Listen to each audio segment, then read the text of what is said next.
ஊடகங்களின் பார்வையில் இன்று வெளியாகிய நாளிதழ்களில் உள்ள முக்கிய செய்திகளின் கண்ணோட்டம்.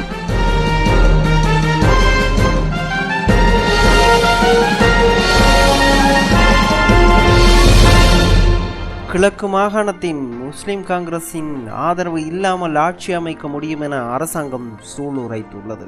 வணக்கம் நேயர்களே, இன்று ஆகஸ்ட் மாதம் 29 புதன்கிழமை மற்றும் ஒரு ஊடகங்களின் பார்வை நிகழ்ச்சியூடாக இன்று உங்களை சந்திக்கிறேன். இன்றும் நாம் வழமை போல தென்னிலங்கையிலிருந்து வெளிவந்துள்ள வீரகேசரி நாளிதழை முதலாவதாக பார்க்கலாம். கிழக்கு மாகாண சபை தேர்தலின் பின்னர் மூகாவின் ஆதரவை கோரப்போவது இல்லை, தனித்து எம்மால் ஆட்சி அமைக்க முடியும் என்கிறது அரசாங்கம் என்ற பிரதான தலைப்புடன் இன்றைய வீரகேசரி வெளிவந்துள்ளது. கிழக்கு மாகாண சபை தேர்தலின் பின்னர் அங்கு ஆட்சி அமைப்பதற்கு ஆளும் ஐக்கிய மக்கள் சுதந்திர முன்னணி ஒருபோதும் ஸ்ரீலங்கா முஸ்லிம் காங்கிரசின் ஆதரவை பெறப்போவது இல்லை. எம்மால் கிழக்கு மாகாண சபையில் தனித்து ஆட்சி அமைக்க முடியும், அந்த அதிகாரத்தை மக்கள் எங்களுக்கு வழங்குவார்கள் என்று பொருளாதார அபிவிருத்தி அமைச்சரும் ஜனாதிபதியின் விசேட ஆலோசகருமான பசில் ராஜபக்ச தெரிவித்தார். அரசியல் தீர்வு, அபிவிருத்தி மற்றும் சுதந்திரம் என்பவற்றை விரும்பும் மக்கள் ஆளும் ஐக்கிய மக்கள் சுதந்திர முன்னணிக்கு வாக்களிக்க வேண்டும் எனவும் அமைச்சர் குறிப்பிட்டார். கிழக்கு வடமத்திய சப்ரகமு மாகாண சபை தேர்தல் நிலைமைகள் குறித்து விவரிக்கும் போதே அமைச்சர் பசில் ராஜபக்ச இதனை தெரிவித்ததாக இன்றைய வீரகேசரியின் பிரதான செய்தி நீண்டு செல்கிறது.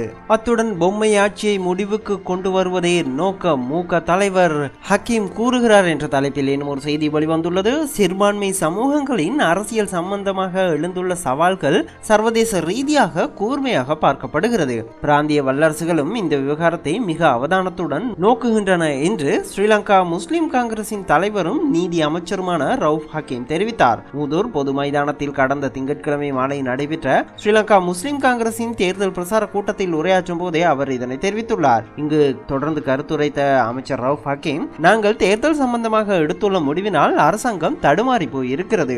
அதன் வெளிப்பாடாகவே இந்த கட்சியின் வெற்றியை தடுப்பதற்கான முயற்சிகள் பல்வேறு கோணங்களிலிருந்து முடுக்கிவிடப்பட்டுள்ளன.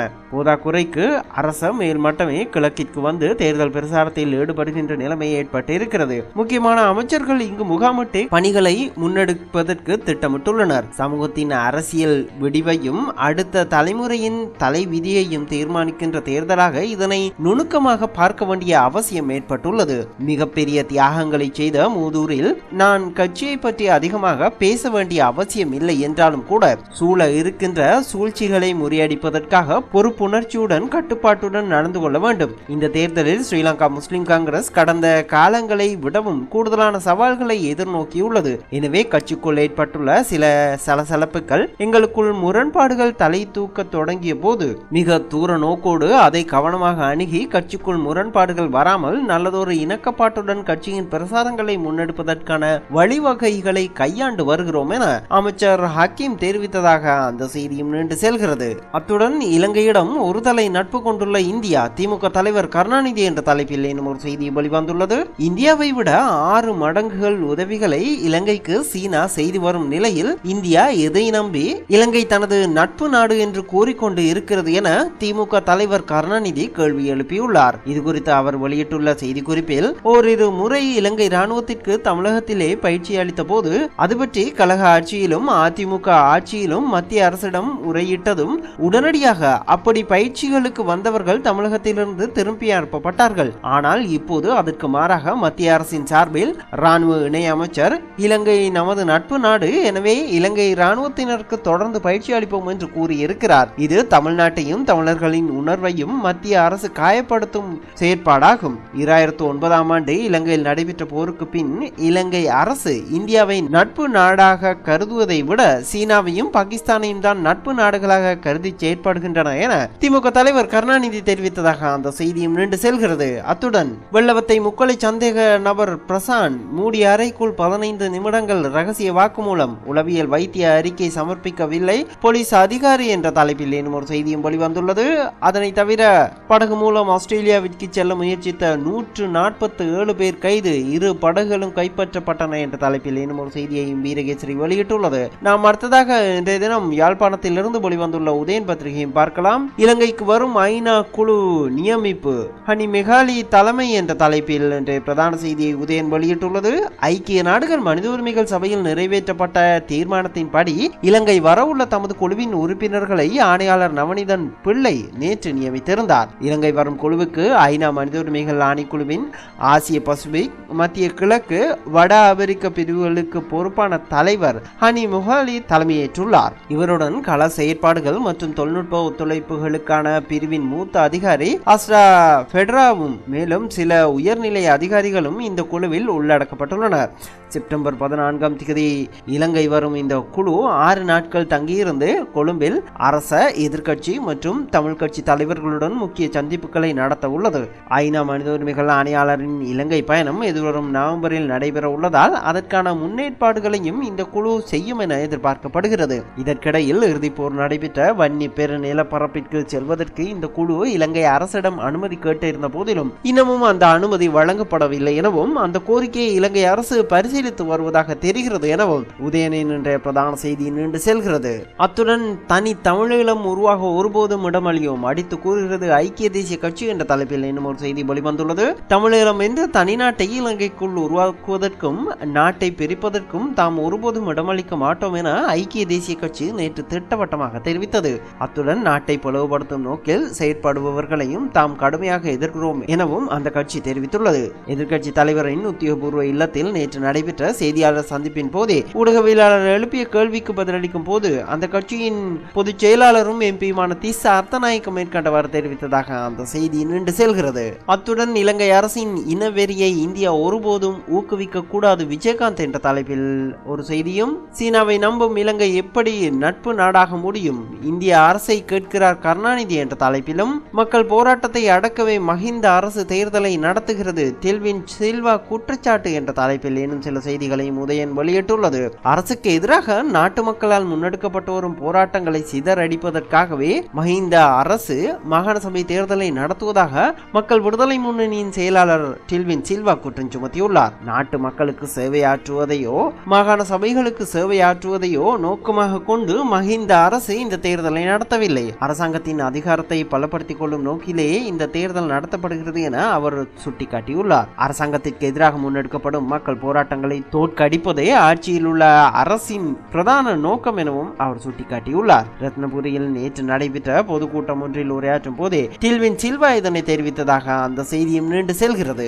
அடுத்ததாக நாம் தென்னிலங்கையிலிருந்து வெளிவந்துள்ள லங்கா தீப பத்திரிகையை பார்க்கலாம். அதனுடைய பிரதான தலைப்புச் செய்தி, நியோஜ அமதி சரணට උසාවියෙන් දැඩි අවවාද නිට්ටඹුවේ නිවස් සංකීර්ණයට බලයෙන් ඇතුල් වුණොත් ரிமாண்ட் என்ற பிரதான தலைப்புடன் லங்கா தீப வெளிவந்துள்ளது. பிரதி அமைச்சர் சரணவிற்கு நீதிமன்றம் கடும் தொனியில் அறிவுறுத்தல், நீட்டம்புவ வீடமைப்பு தொகுதிக்குள் அத்துமீறி நுழைந்தால் விளக்கமறியலில் வைக்கப்படுவதாக எச்சரிக்கை என்ற பிரதான தலைப்புடன் இன்றைய லங்கா தீப வெளிவந்துள்ளது. பிரதி அமைச்சர் ஒருவர் கப்பம் கோரியதாக சுமத்தப்பட்டு தொடரப்பட்ட வழக்கு விசாரணை நேற்று நடைபெற்ற போதே நீதிமன்றம் பிரதி அமைச்சருக்கு இவ்வாறு கடுந்தொனியில் அறிவுறுத்தியதாக அந்த பிரதான செய்தி வெளியிடப்பட்டுள்ளது. அதனை தவிர சரசபை அற்புதிய விசந்தன யோஜனாவ அது அமதி மண்டலேட்ட என்ற தலைப்பில் ஒரு செய்தி வெளிவந்துள்ளது. பல்கலைக்கழக நெருக்கடியை தீர்க்கும் யோசனை திட்டம் இன்று அமைச்சரவைக்கு சமர்ப்பிக்கப்படுவதாக அந்த தலைப்புச் செய்தி வெளியிடப்பட்டுள்ளது.